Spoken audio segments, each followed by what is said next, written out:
Assalamualaikum warahmatullahi wabarakatuh. Bonjour semua. Perkenalkan, saya Zahra Safira, biasa dipanggil Safira. Saya dari Prodi Pendidikan Bahasa Prancis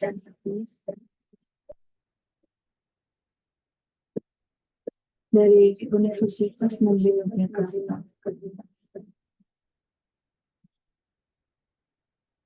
Di sini saya akan mempresentasikan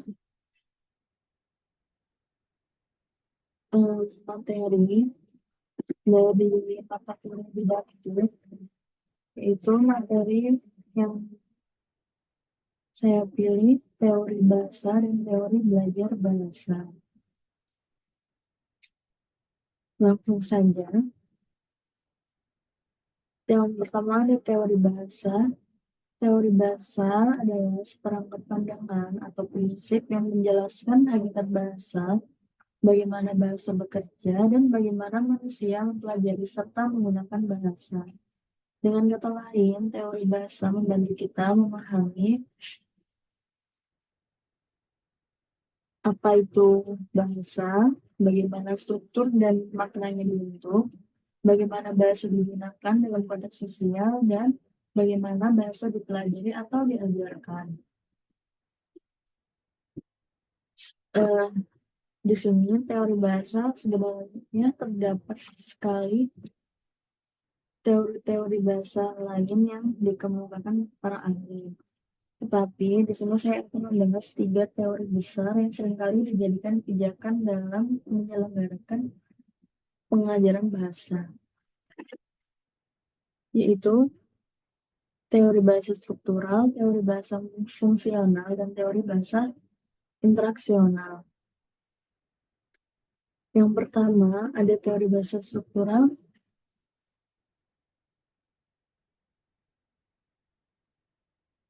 Teori bahasa struktural yang banyak mengambil manfaat dari linguistik struktural atau deskriptif, memandang bahasa sebagai suatu sistem yang mengandung beberapa komponen yang saling terkait, seperti sistem bunyi, sistem kata, sistem kalimat, dan sistem makna. Pandangan tersebut mengisyaratkan bahwa penguasaan komponen tersebut dari yang paling kecil, seperti fonem dan morfem, sehingga yang lebih besar lagi, seperti kalimat secara gradual, menentukan keberhasilan seseorang untuk menguasai suatu bahasa. Pendekatan struktural merupakan salah satu pendekatan dalam pembelajaran bahasa yang dilandasi oleh asumsi yang menganggap bahwa bahasa adalah bahasa sebagai kaidah. Atas dasar anggapan tersebut, timbul pemikiran bahwa pembelajaran bahasa harus mengutamakan penguasaan kaidah-kaidah bahasa atau tata bahasa. Oleh sebab itu, pembelajaran bahasa perlu dititik beratkan pada pengetahuan tentang struktur bahasa yang tercakup dalam fonologi, morfologi, dan sintaksis. Dalam hal ini, pengetahuan tentang pola kalimat, pola kata, dan suku kata yang menjadi sangat penting. Dengan struktural, siswa akan menjadi cermat dalam menyusun kalimat, karena mereka memahami kaidah-kaidahnya. Pengajaran bahasa menurut teori bahasa struktural ini diarahkan pada penguasaan komponen bahasa dan keterampilan berbahasa secara terpisah-pisah, lepas dari konteks penggunaan yang sesungguhnya. Gramatikal yang diajarkan hanya untuk penguasaan gramatikal itu sendiri, bukan untuk penguasaan aspek bahasa yang lain. Begitu juga dengan keterampilan yang lain seperti keterampilan membaca, misalnya, yang hanya dimaksudkan untuk penguasaan keterampilan itu sendiri tanpa memperhatikan keterampilan bahasa lainnya. Di samping itu, penguasaan bahasa dianggap sebagai suatu kebiasaan yang dapat diperoleh setelah seseorang mendapatkan penguatan yang berulang-ulang dari pihak lain, baik yang berupa respon verbal maupun non-verbal terhadap apa yang telah diucapkan atau dikatakan. Teori bahasa yang kedua yaitu teori bahasa fungsional. Memandang sebagai memandang bahasa sebagai alat untuk berkomunikasi, dengan fokus pada bagaimana struktur bahasa dibentuk untuk memenuhi fungsi-fungsi yang ada, seperti menyampaikan makna dan informasi dalam konteks tertentu. Halliday juga menambahkan bahwa bahasa sebagai alat untuk mengungkapkan fungsi-fungsi komunikatif lebih banyak berhubungan erat dengan aspek-aspek sosial. Bagaimana bahasa itu digunakan pada aspek-aspek psikologis, bagaimana bahasa itu dihasilkan. Finocchiaro juga menjelaskan bahwa secara umum fungsi-fungsi tersebut dapat dikelompokkan ke dalam 5 kategori, yaitu personal, interpersonal, direktif, referensial, dan imajinatif. Fungsi personal berkaitan dengan kemampuan seseorang untuk mengungkapkan gagasan, pikiran, dan pengalaman emosional seperti cinta, sedih, marah, frustasi, dan senang. Fungsi interpersonal mengacu pada kemampuan seseorang untuk membangun dan memelihara hubungan sosial dan kerja, seperti menyatakan simpati dan memberikan ucapan selamat atas keberhasilan orang lain. Selanjutnya ada fungsi direktif, berhubungan dengan kemampuan seseorang untuk memberikan arahan dan mempengaruhi orang lain, seperti memberi nasihat, merayu, dan meyakinkan orang lain. Yang keempat, ada fungsi referensial, berhubungan dengan kemampuan seseorang untuk membicarakan lingkungan dan bahasanya sendiri. Yang terakhir ada fungsi imajinatif, yaitu untuk berhubungan dengan kemampuan seseorang untuk membuat atau menghasilkan karya sastra yang indah. Selanjutnya ada teori bahasa interaksional.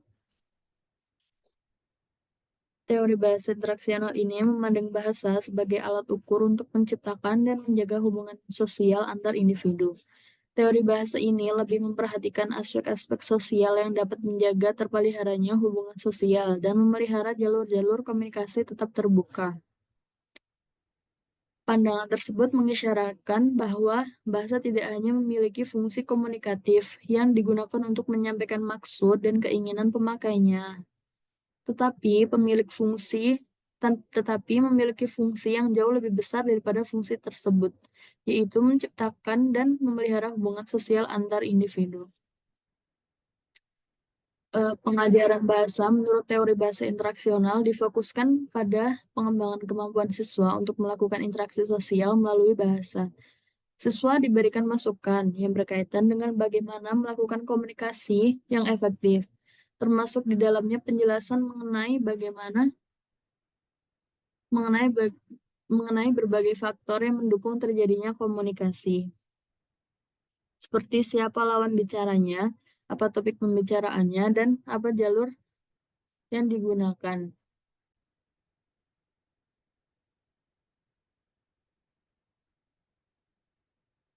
Yang selanjutnya yaitu teori belajar bahasa. Teori belajar bahasa juga dibagi menjadi 3 kelompok besar. Sebelumnya, teori belajar bahasa pada dasarnya menjelaskan tentang bagaimana proses belajar terjadi pada seorang individu, yang artinya teori belajar akan membantu dalam memahami bagaimana proses belajar terjadi pada seorang individu, sehingga dengan pemahaman tentang teori belajar tersebut akan membantu pengajar untuk menyelenggarakan proses pembelajaran dengan baik, efisien, dan efektif. Secara garis besar, teori belajar dibagi menjadi 3 kelompok besar. Yang pertama ada teori belajar behaviorisme.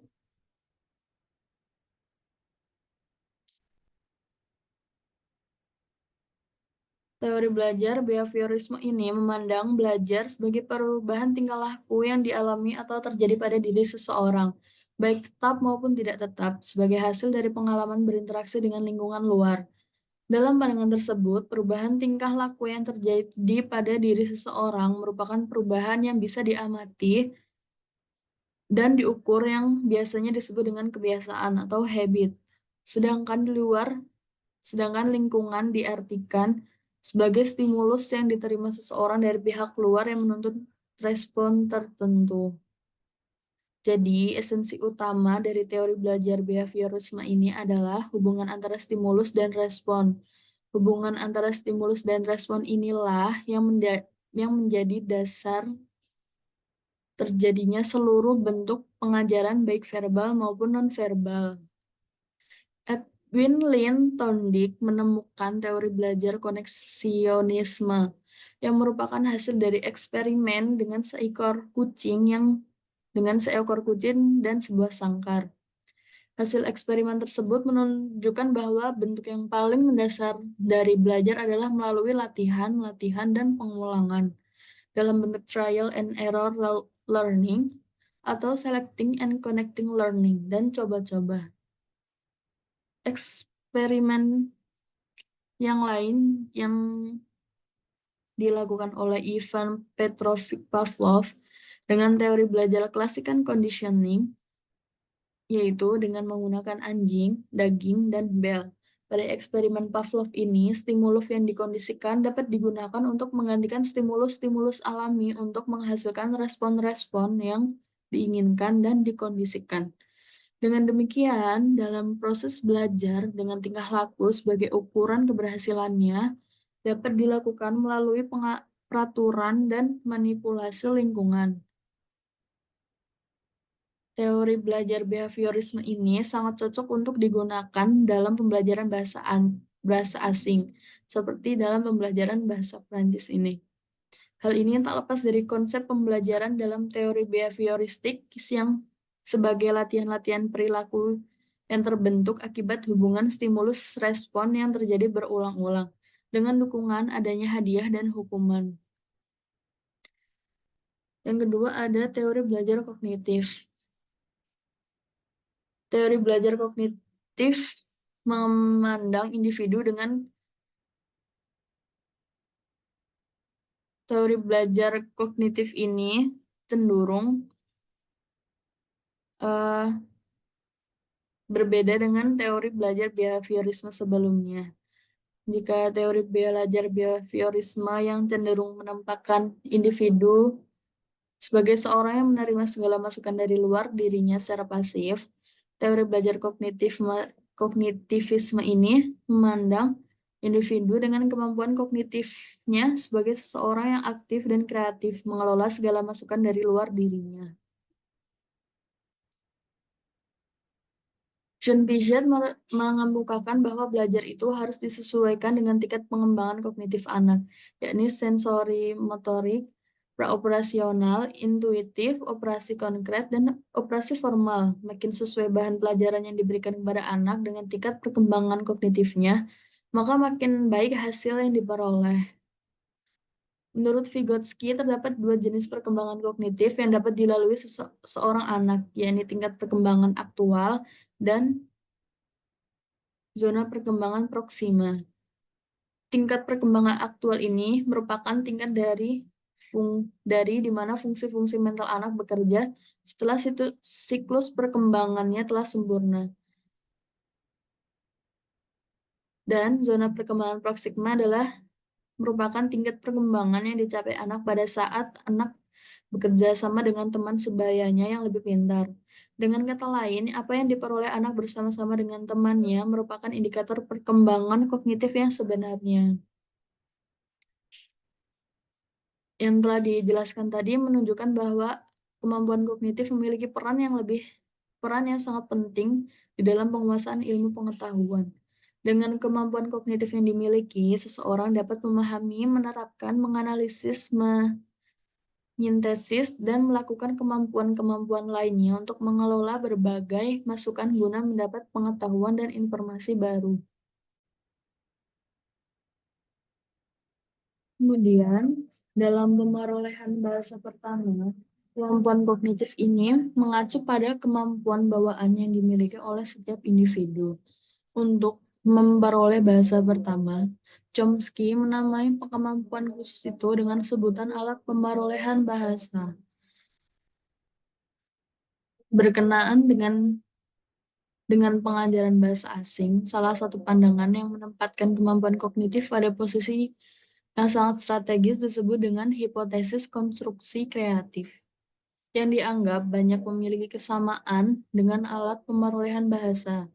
Dengan hipotesis konstruksi kreatif itu, seseorang mampu melahirkan bentuk-bentuk bahasa yang variatif meskipun hanya menguasai kosakata dan pengetahuan kaidah bahasa yang terbatas.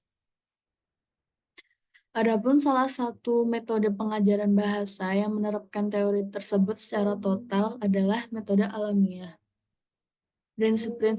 Prinsip-prinsip utamanya secara berturut-turut adalah pemahaman mendahului produksi bahasa. Produksi bahasa terjadi secara bertahap.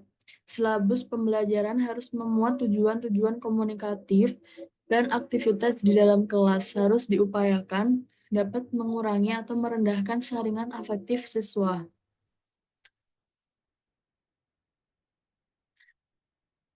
Yang terakhir ada teori belajar humanistik. Teori belajar humanistik memandang individu tidak saja dari sudut kognitifnya, tetapi juga dari aspek afektif dan hubungannya dengan kehidupan sosial di sekitarnya. Individu merupakan makhluk yang tidak dapat dipandang dan diperlakukan secara terpisah-pisah, tetapi harus secara utuh dengan berbagai unsur dan faktor yang mempengaruhi pertumbuhan dan perkembangannya. Roger, salah satu tokoh sentral teori ini, menegaskan bahwa individu yang utuh akan hidup dengan penuh rasa reaksi. Kemampuan menjadi seseorang sesuai dengan potensi yang dimiliki. Keberadaannya merupakan suatu proses menjadi dirinya sendiri.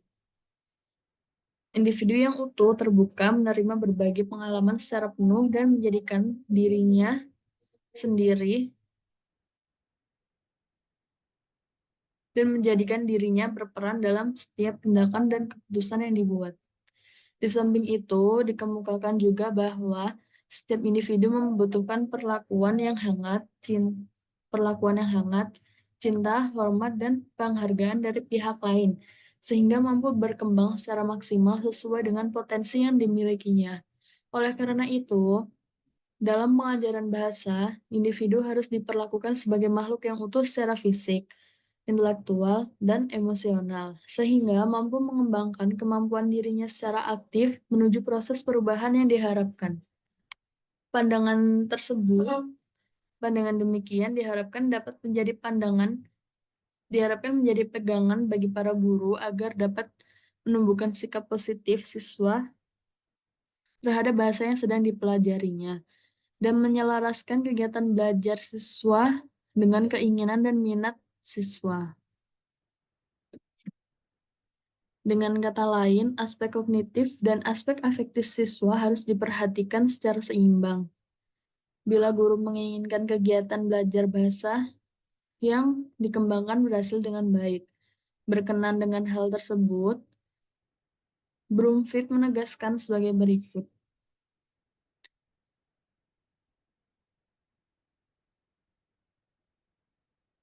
Berdasarkan pandangan Brumfield, dapat dipahami bahwa dalam pengajaran bahasa, seorang siswa akan berhasil apabila diperlakukan sebagai manusia seutuhnya, tidak hanya secara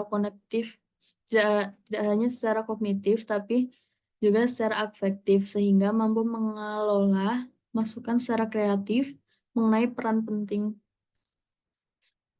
mengelola masukan secara kreatif.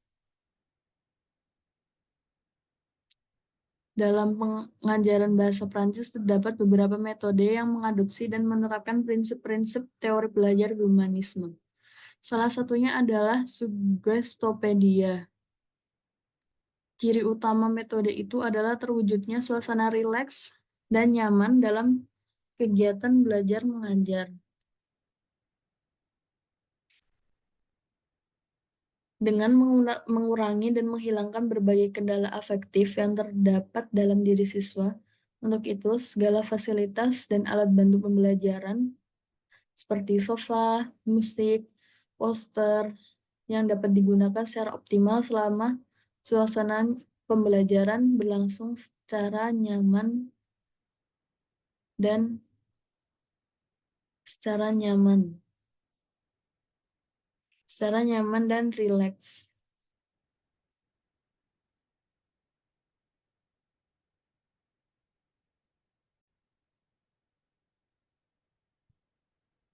Selanjutnya di sini ada 3 contoh pembelajaran, 3 contoh teori bahasa.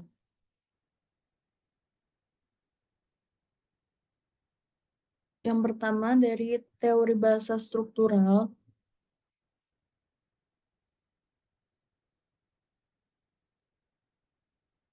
Eh,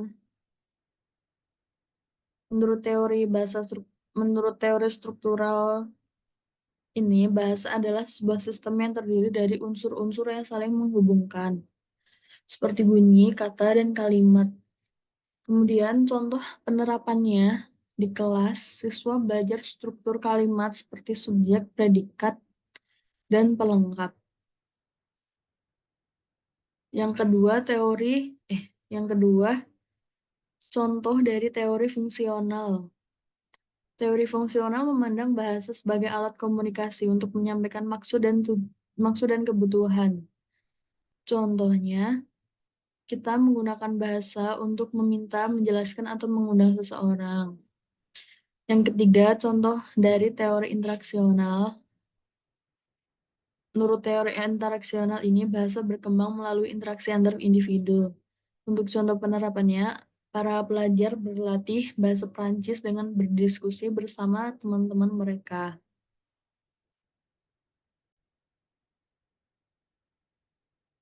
Selanjutnya ada contoh dari teori belajar bahasa.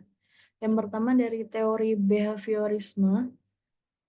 Teori behaviorisme ini kan mempelajari bahasa melalui kebiasaan dan pengulangan.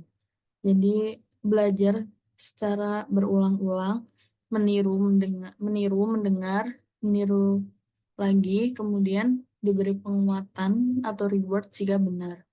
Contohnya itu seperti guru mengucapkan kalimat "Je m'appelle Marie", kemudian siswa menirukan berulang kali sampai benar pelafalannya. Setelah siswa berhasil mengucapkan kalimat itu secara benar, kemudian guru memuji siswa saat guru memuji siswa. Ini disebut reinforcement.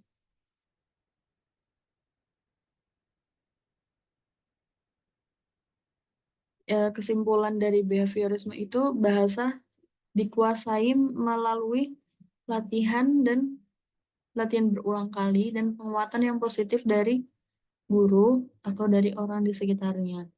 Jadi siswa bisa percaya diri dalam mengucapkan kalimat-kalimat atau dalam meniru kebiasaan. Yang kedua ada dari teori kognitif. Belajar bahasa terjadi karena proses mental di otak, bukan sekedar meniru. Siswa memahami aturan dan makna, lalu menerapkannya secara logis. Contohnya seperti siswa belajar bahasa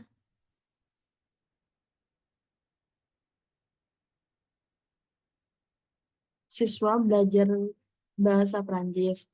Dalam bahasa Prancis, biasanya kata sifat diletakkan setelah kata benda. Contohnya seperti une maison blanche. Kemudian siswa memahami pola bahasa tersebut, lalu membuat kalimat baru dengan benar tanpa meniru. Yang ketiga, contoh dari teori humanistik. Dari teori humanistik ini, belajar bahasa akan berhasil jika siswa merasa nyaman, percaya diri, dan termotivasi. Aspek emosi dan hubungan sosial itu sangat penting. Guru berperan sebagai fasilitator, bukan mengontrol. Contohnya, guru menciptakan suasana kelas yang nyaman, hangat, dan mendukung suasana siswa belajar. Siswa bebas berbicara bahasa Perancis tanpa takut salah, misalnya saat role play tentang kehidupan sehari-hari. Kemudian, guru harus memotivasi siswa supaya siswa berani siswa berani berbicara bahasa Perancis di kelas.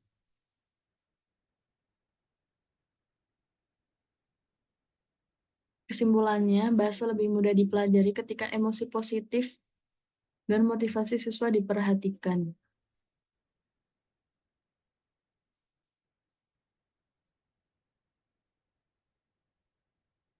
Baik, sekian presentasi saya. Kurang lebihnya mohon maaf bila ada salah.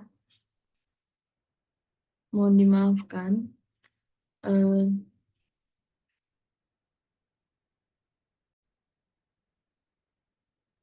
Sekian presentasi dari saya yang dapat saya sampaikan. Kurang lebihnya mohon maaf. Eh, Wassalamualaikum warahmatullahi wabarakatuh.